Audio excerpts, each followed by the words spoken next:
नमस्कार, मनी गुरु की इस खास पेशकश में आप सभी का स्वागत है। मैं हूं स्वाति रायना। इक्विटी से कमाना चाहते हैं मुनाफा, तो साल 2023 आपके लिए कैसा रह सकता है? कौन सी ऐसी थीम्स है जहां पर आपको फोकस करना चाहिए? क्या चलेगा, क्या नहीं चल सकता है? इक्विटी में पैसा कमाने का तरीका साल 2023 में क्या हो सकता है? हमारे साथ दो खास एक्सपर्ट्स हैं, उनसे जरा जानने और समझने की कोशिश करते हैं। फिरोज अजीज, डेप्यूटी सीईओ आनंद राठी वेल्थ मैनेजमेंट, और साथ ही फिनफिक्स की फाउंडर प्रवीण बाजपेयी हमारे साथ है। फिरोज और प्रवीण, आप दोनों का स्वागत करते हैं हम मनी गुरु के आज के इस शो में। इक्विटी, ऑफ कोर्स इक्विटी हमेशा से हम हिट मानते हैं। लॉन्ग टर्म वेल्थ क्रिएशन के लिए इक्विटी से बेहतरीन क्या ही हो सकता है। पर स्पेसिफिकली फिरोज, अगर हम मौजूदा साल की बात करें तो 2023 में इक्विटी से पैसा कमाने की जो संभावनाएं हैं आपको कैसी लग रही है? क्योंकि शुरुआत से या पिछले साल से ही हम थोड़ी सी जो सिचुएशन है डामाडोली देख रहे हैं, तो 2023 कैसा रह सकता है? स्वाति जी, देखिए, अगर हमें 2023 में कितनी इक्विटी की रिटर्न आ सकती है ये देखना है, तो हमें ये देखना है कि लास्ट 1 ईयर 1.5 ईयर से मार्केट एक टाइम करेक्शन मोड में है। अक्टूबर 2021 में निफ्टी 18,500 18,600 भी टच की थी। आज भी हम उस लेवल से नीचे हैं। अगर आपका 1.25 साल 1.5 साल टाइम करेक्शन हो चुका है तो संभावना बढ़ती जाती है रिटर्न बनने की। सो पॉइंट वन, मेरे हिसाब से 2013 एक अच्छा साल रहेगा। 2023 for equities, point one. Point to, क्यों ऐसा रहेगा? क्योंकि जो जीडीपी ग्रोथ है आज हमारी टॉप 5 इकोनॉमीज में या टॉप 10 इकोनॉमीज में भी आज हमारा जो ग्रोथ रेट है, नॉमिनल ग्रोथ रेट 11 to 12% है। ऐसी ग्रोथ रेट कहीं भी वर्ल्ड में नहीं मिल रही। That's point two. Point three, ये ग्रोथ रेट कंटिन्यू होने की संभावना भी बहुत ज्यादा है, क्योंकि गवर्नमेंट की जो टैक्स कलेक्शन है वो उम्मीद से ज्यादा हो रही है। अगर गवर्नमेंट खर्चा करेगी तो जीडीपी बरकरार रहेगी, ग्रोथ बरकरार रहेगी। That's point three. जो दुनिया एक बड़ी दुविधा से गुजर रही है वो है महंगाई। और इंडिया की जो महंगाई है वो आज भी 6 और 6.5 के इर्द गिर्द है। बट ग्लोब में जो इन्फ्लेशन रहा है, यूएस के 16 महीने से 17 महीने हो गए हम यूएस से कम इन्फ्लेशन पे चल रहे हैं। So given all this factors, equity से 10 से 12% 2023 में आना काफी अच्छी संभावना है मेरे हिसाब तो अच्छे पॉजिटिव संकेत हैं इक्विटी के अच्छा करने के, जिसमें से काफी सारे जो पॉइंट्स है वो फिरोज ने गिनाए। प्रवीण, आपकी नजर में इस साल खासतौर पर इक्विटी में स्ट्रैटेजी किसी के पोर्टफोलियो में क्या रहनी चाहिए? हमें मालूम है कि जिन्होंने लंबे टाइम के लिए इक्विटी में निवेश किया है, ज्यादा छेड़छाड़ करना जस्ट बिकॉज ऑफ एक छोटी वॉलेटिलिटी या कुछ एक शॉर्ट टाइम के किसी इवेंट की वजह से सही नहीं रहती है। पर जो अभी नई स्ट्रैटेजी बनाना चाहते हैं उनकी नजर में इक्विटी के लिए, आपकी नजर में साल 2023 के लिए कोई खास टिप? नमस्कार स्वाति। आई थिंक फिरोज जी ने ऑलरेडी बहुत अच्छा एक कॉन्टेक्स्ट सेट कर दिया है दैट इंडिया आज की तारीख में largest and fastest growing $1 trillion economy है।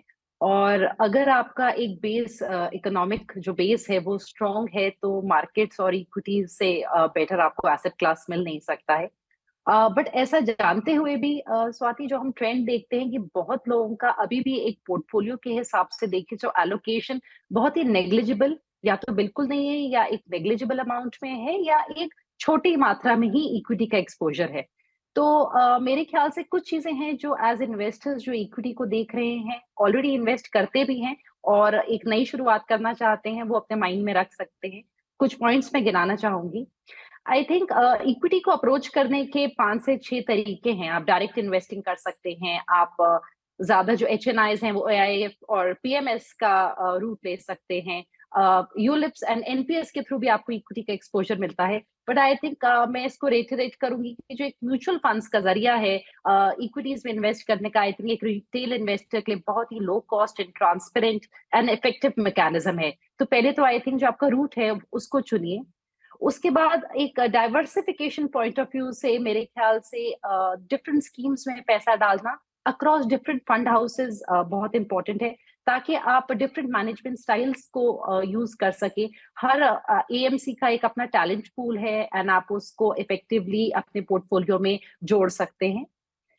इसके अलावा स्वाति, हम लोग अक्सर देखते हैं कि पास्ट परफॉर्मेंस के बेसिस पे इन्वेस्टर्स अपना पैसा डालते हैं, तो वो एक अच्छी स्ट्रैटेजी नहीं है। आप अपना खुद का एसेट एलोकेशन देखिए, आपको कितना इक्विटी की जरूरत है। और अगर हम एक्चुअली एसेट एलोकेशन शायद जाके मैक्सिमम इन्वेस्टर्स का देखेंगे तो बहुत कम होता है, जबकि वो उस छोटे एलोकेशन की चिंता बहुत करते हैं। पर उस एलोकेशन को सही मात्रा में लाना बहुत जरूरी है। जैसे किसी की अगर विटामिन डी की कमी है, आप 5 मिनट धूप में खड़े हो जाएंगे, उससे वो पूरी नहीं होगी। तो एक सही मात्रा में एलोकेशन रखनी बहुत जरूरी है। एंड लास्टली मैं एक पॉइंट बोलूंगी कि अगर डू इट योरसेल्फ इन्वेस्टर्स हैं, तो हम एक्टिव फंड्स में देखते हैं कि fund selection risk is high, because lowest and best performers में 10 से 35% का डिफरेंस है। तो थोड़ी वहां पे या तो वो सलाह लें कि कैसे स्ट्रैटेजी को बनाना है, या फिर वो खुद से अगर बना रहे हैं तो थोड़ा एक्टिव एंड पैसिव का कॉम्बिनेशन पोर्टफोलियो बना ले, ताकि वो फंड सिलेक्शन रिस्क से थोड़ा सा बचे। अब ये जानना जरूरी है कि कौन सी थीम्स या कैटेगरीज इस साल प्ले आउट यानी साल 2023 में अच्छी चल सकती हैं। फिरोज, एक एक करके थीम पर आपसे चर्चा करेंगे, पर एक ब्रॉडर ओवरव्यू मैं पहले आपसे ले लूं कि हर साल हम देखते हैं कि एक थीम प्ले आउट होती है। 2023 की जो थीम्स है जो आपको लगता है जो काम कर सकती हैं, कीपिंग इन माइंड जिस तरीके से सिचुएशंस क्रिएट हो रही है हमारे इर्द गिर्द, क्या लगता है आपको कौन सी थीम्स इस बार अच्छी चल सकती हैं? स्वाति जी, देखिए, थीम्स की जब हम बात करते हैं तो जाहिर सी बात है, हम स्पेसिफिक थीम जैसे कंजम्पशन हो गया, मैन्युफैक्चरिंग हो गई, बैंकिंग हो गई, ऐसा हम सेक्टर वाइज सोचते हैं।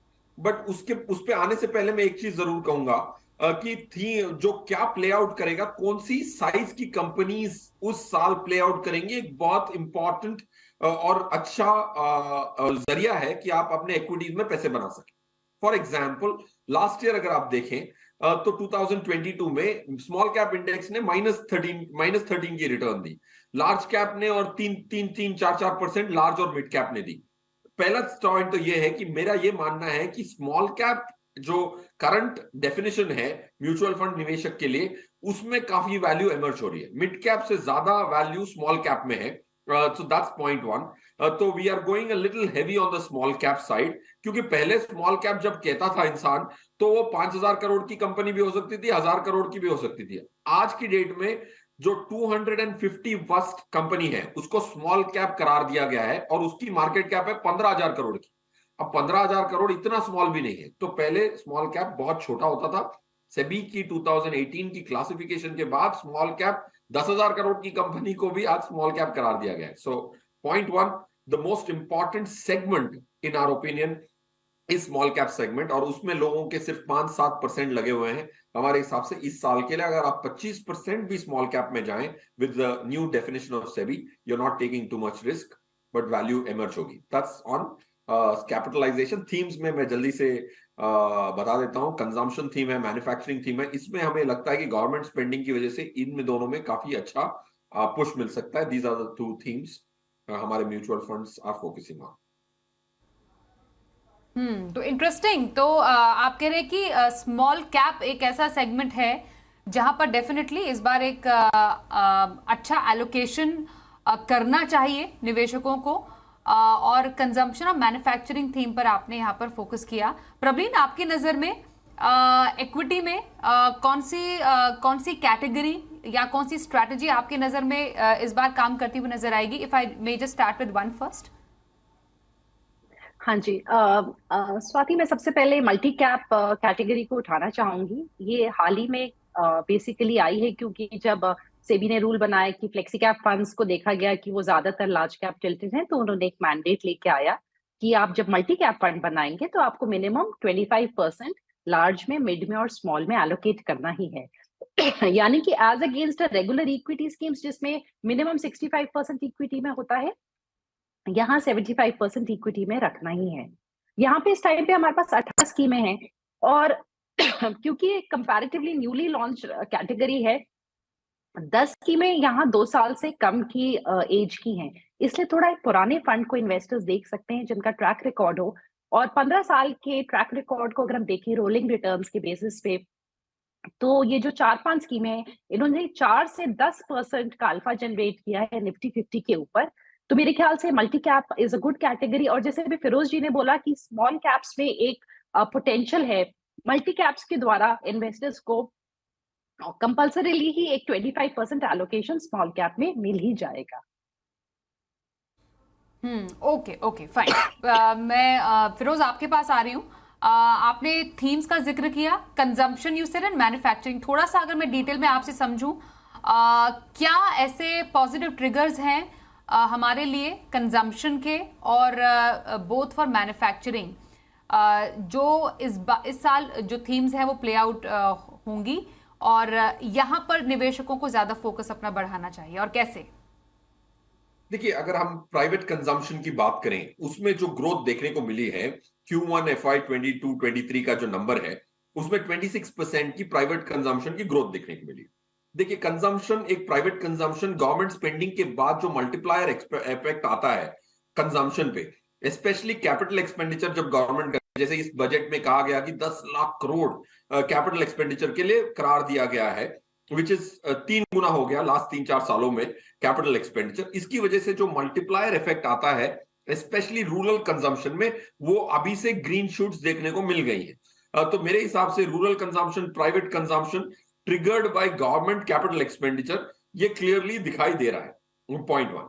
पॉइंट 2 और क्या है कि इस बार अगर आप देखें तो बजट में डिस्पोजेबल इनकम लोगों की बढ़ जाएगी अगर डिफॉल्ट ऑप्शन जो टैक्स रिजीम होगा, नया टैक्स रिजीम है, तो वो इंसान डिफॉल्ट में ही जाता है।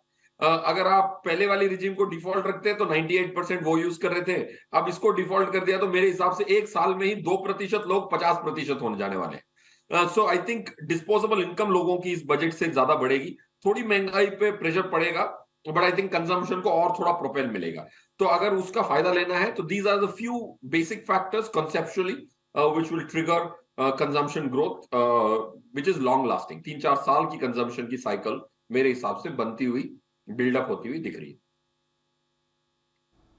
And manufacturing also, because manufacturing पर इंडिया का काफी ज्यादा जोर है। PLI स्कीम लाने के बाद कई सेक्टर्स को इससे डेफिनेटली बूस्ट मिला है और यहाँ पर भी इनफैक्ट चाइना 1++ पॉलिसी हो गया फिरोज, या फिर इंडिया में ही सेमीकंडक्टर या इलेक्ट्रिक व्हीकल की मैन्युफैक्चरिंग की अगर तैयारी की बात चल रही है, दैट मीन्स ये एक थीम है जहां पर निवेशकों को खास फोकस करना चाहिए, यहां से अच्छी कमाई की जा सकती है।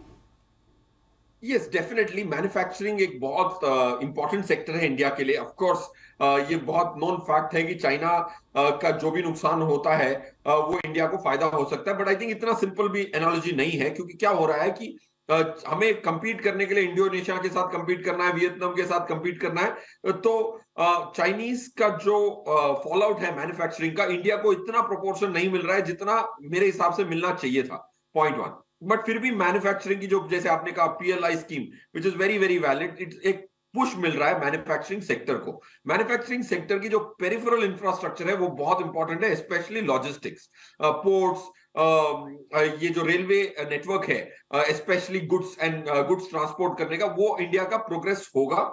अगर वो होगा तो manufacturing sector is a very very important sector, point 1।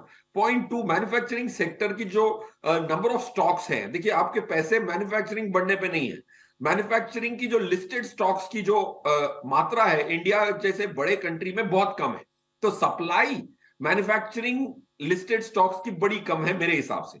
इसीलिए आप देख रहे हैं मैन्युफैक्चरिंग कंपनीज की जो PE री रेटिंग हुई है वो अनप्रेसिडेंटेड है, क्योंकि सप्लाई नहीं है। अगर किसी को मैन्युफैक्चरिंग थीम प्ले करना है तो लिस्टेड स्पेस में करना है, और मैन्युफैक्चरिंग लिस्टिंग नहीं हुई है इतनी कंपनियों की, in spite of India having the maximum number of listed stocks in the world.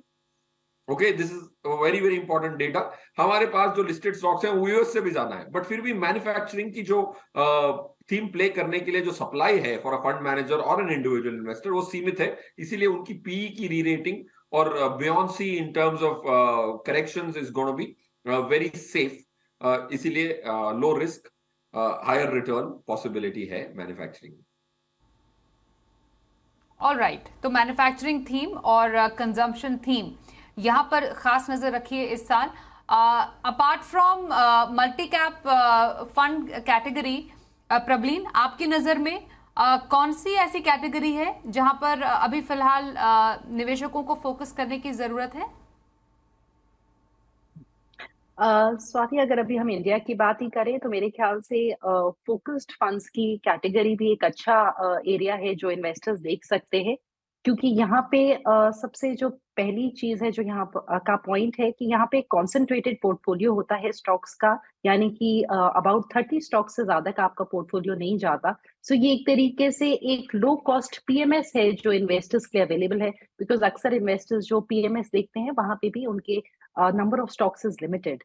और यहाँ पे फंड मैनेजर के पास पूरी फ्लेक्सिबिलिटी है कि वो लार्ज कैप उठाना चाहते हैं, मिड कैप, स्मॉल कैप, तो अपने कन्विक्शन के हिसाब से और अपने डिस्क्रिप्शन के हिसाब से वो बदलाव कर सकते हैं पोर्टफोलियो में। एक इस कैटेगरी का करीबन हमारे पास 26 स्कीम्स हैं डिफरेंट, एंड यहाँ पे मेरे ख्याल से कुछ स्कीम्स जो मेराई की हैं, एसबीआई की हैं, इस्को की हैं, ये अच्छी दिखती हैं। सो इन्वेस्टर्स आई थिंक एक फोकस्ड फंड्स को देख सकते हैं। बट यहाँ पे क्योंकि थोड़ी हाई कन्विक्शन बेट रहती है स्वाति, तो यहाँ पे कई बार ड्रॉडाउन्स भी ज्यादा देखने को मिल सकते हैं, बिकॉज जो फंड मैनेजर का व्यू है वो नॉट नेसेसरीली कि जिस टाइम में उनने सोचा है इन्वेस्टर्स का उसी हिसाब से कई बार आउटलुक नहीं रहता है। तो हल्का of course as equity investing requires patience रखने की जरूरत है अगर इन्वेस्टर्स इस स्कीम को चुनते हैं। तो इक्विटी में कहां पर बनाए आप मुनाफे की स्ट्रैटेजी? साल 2023 में कैसा रह सकता है इक्विटी का बाजार और कहां पर मिल सकते हैं निवेश के मौके? बात कर रहे हैं आनंद राठी से फिरोज अजीज और फिनफिक्स से प्रवीण बाजपेयी से। फिरोज, 2022 हमने देखा यूजुअली ग्लोबल मार्केट के लिए या फिर इंटरनेशनल फंड्स के लिए उतने कुछ खास एक्साइटिंग नहीं रहे। 2023 में कुछ स्कोप है इंटरनेशनल एक्सपोजर के लिए? Yes, I think international exposure ने बहुत अंडर परफॉर्म किया लास्ट ईयर। हमने दोनों तरफ इंडियन मार्केट्स ने रिटर्न भी ज्यादा दी और रिस्क भी कम ली।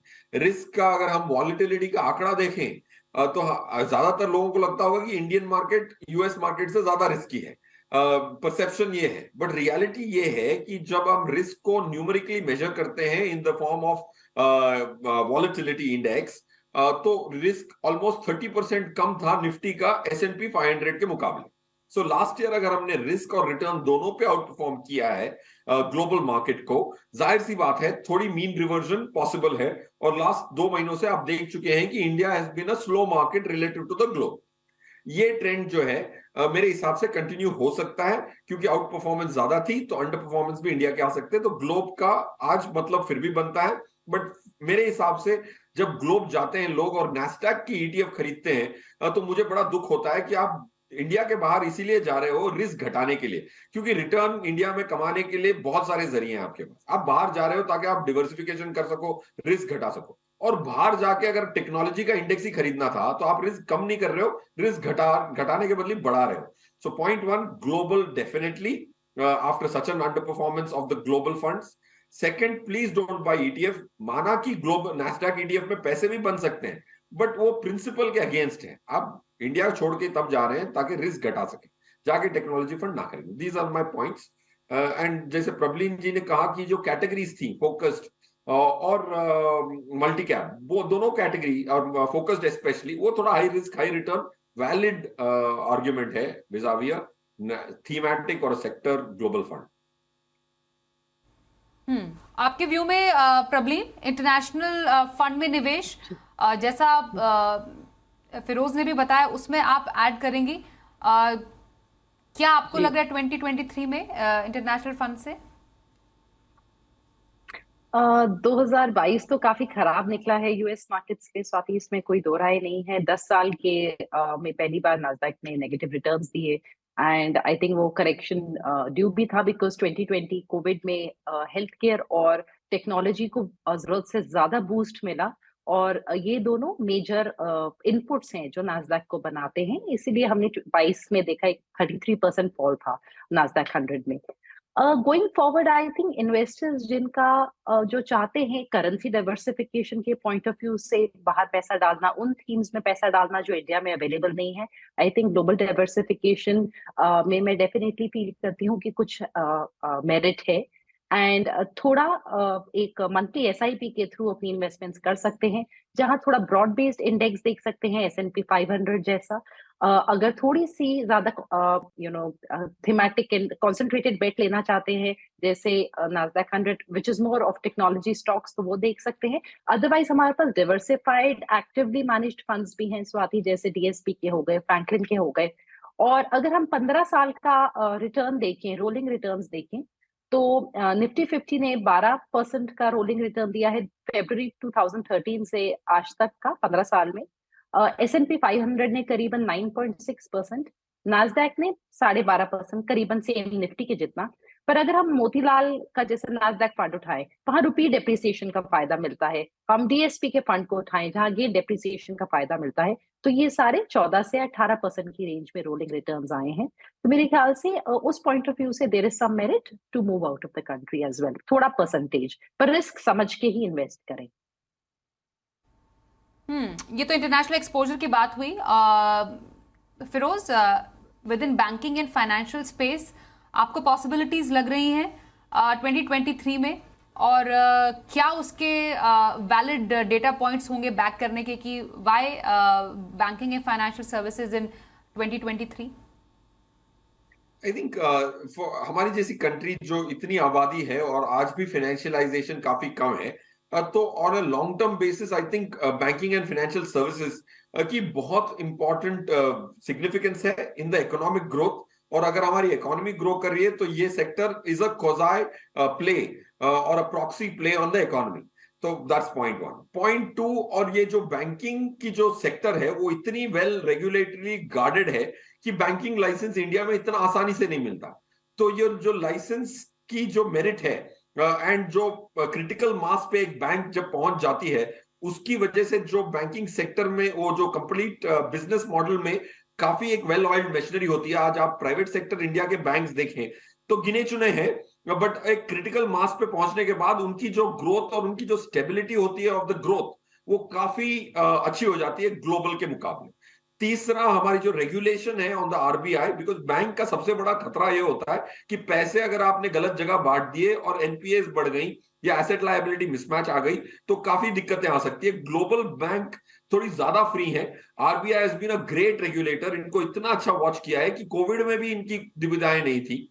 और चौथी बात यह है कि आज की डेट में जो कैपिटल की जो अवेलेबिलिटी है आरबीआई के माध्यम से, आज माना कि हमने 7 रेट हाइक कर दिए, 4.4 से आप 6.5 पे पहुंच गए, बट फिर भी आज भी काफी सारी और फैसिलिटीज की वजह से लिक्विडिटी मिलती है, इनको काफी आर्बिट्राज प्ले करने का मौका मिलता है। So good quality of book, great valuations and restricted players, इनकी वजह से आई थिंक बैंकिंग सेक्टर में काफी अच्छी प्रॉक्सी इकोनॉमिक प्ले जरूर है फॉर नेक्स्ट 3-4 इयर्स।